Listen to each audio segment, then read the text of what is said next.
I mean, just as a side note, I think every young person that wants to be financially smart, if you're smart, you're gonna get a smart person to be around you, somebody that you can trust. Shaquille O'Neal is gonna be a billionaire because his mama was smart, his daddy was smart, and when he went into the NBA, they helped him make smart decisions that have helped him make hundreds of millions of dollars because now he just owns a little bit of everything. He's doing really well financially.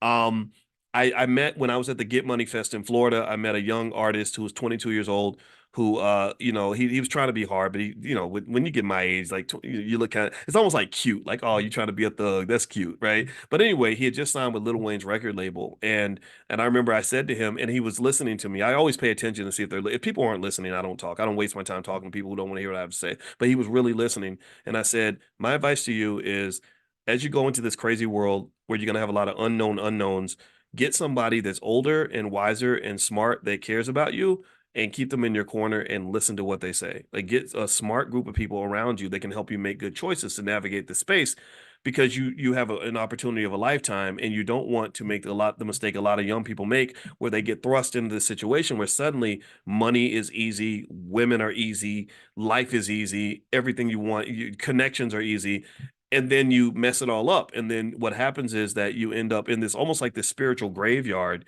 of all these artists, all these people that used to be big, maybe when they were like 22 or 23 years old, where their economic awareness was very low. But then they get older and they look back and they say, man, I really got screwed, you know. But by now you're 35. Nobody wants to sign you anymore. Those opportunities, they live back in, 2005. They live back in the 1990s. So all you've got now is all these regrets that'll keep you up at night of all these things you could have done if you'd known what was going on. Awareness, economic awareness is really important to have. And I really think that for this young guy, what's sad for him is he's not getting paid by anybody now. I think he's deep in the Georgia death chart. Georgia's a great school to play football for, but he's not a star at Georgia. He's like maybe probably second or third string or something like that. And they're not paying him any money. So now that 13.5 million or that 9 million from Miami that would have been life-changing money is poof gone.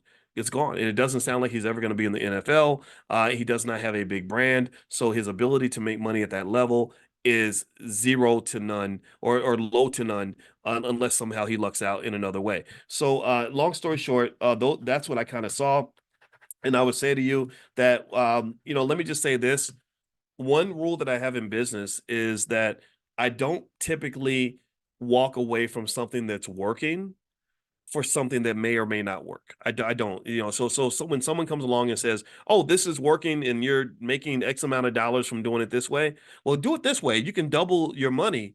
I'm usually the guy who says, "No, I know that this works, and that's really important." Or I know what this person can do. So I'm not going to fire this person and hire somebody different because there's too many unknowns. Do you understand? When you get into business and you get to the point where you're serious about making your money, and this is really important for you to understand this, people that are serious about their money, that really know how to make money, are kind of rare. Because most people are talking, they're speculating, they're talking about what they could do, what they're planning to do, what they might do, what they gonna do, right? It's very rare when you have people that are like, no, this is what we did. No, we did sign $1 million deal. We did make $8 million, like, whatever, right?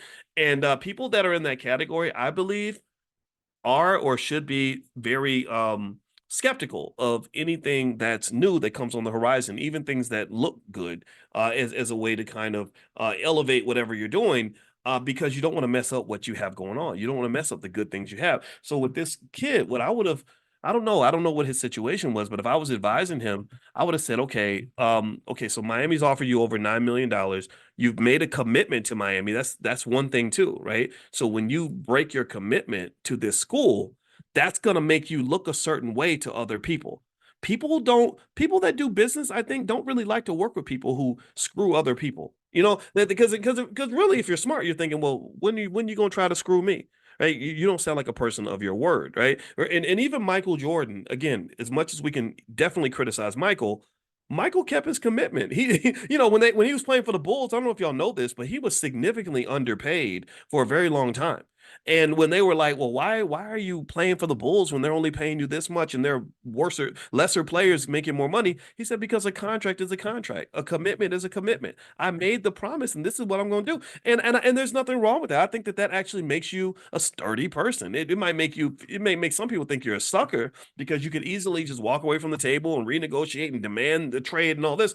But but there's something to be said about commitment and sticking with the things that you promised to do that does have a long-term payoff for you. Even when I got married to my wife, I told my wife, I said, you got to understand where I come from.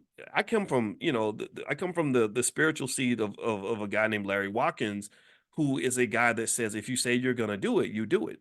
If I marry you, that doesn't mean that I'm married to you until you get on my nerves or until I'm done with you or until you cheat on me or until you make me mad. No, me being married to you means I'm just married to you.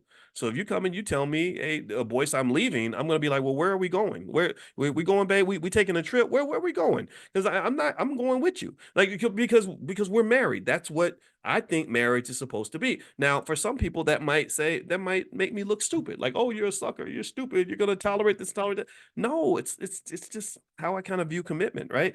And so anyway, with the situation with Florida, I think that just breaking the commitment itself involves a massive reputational risk that would stay with him long term.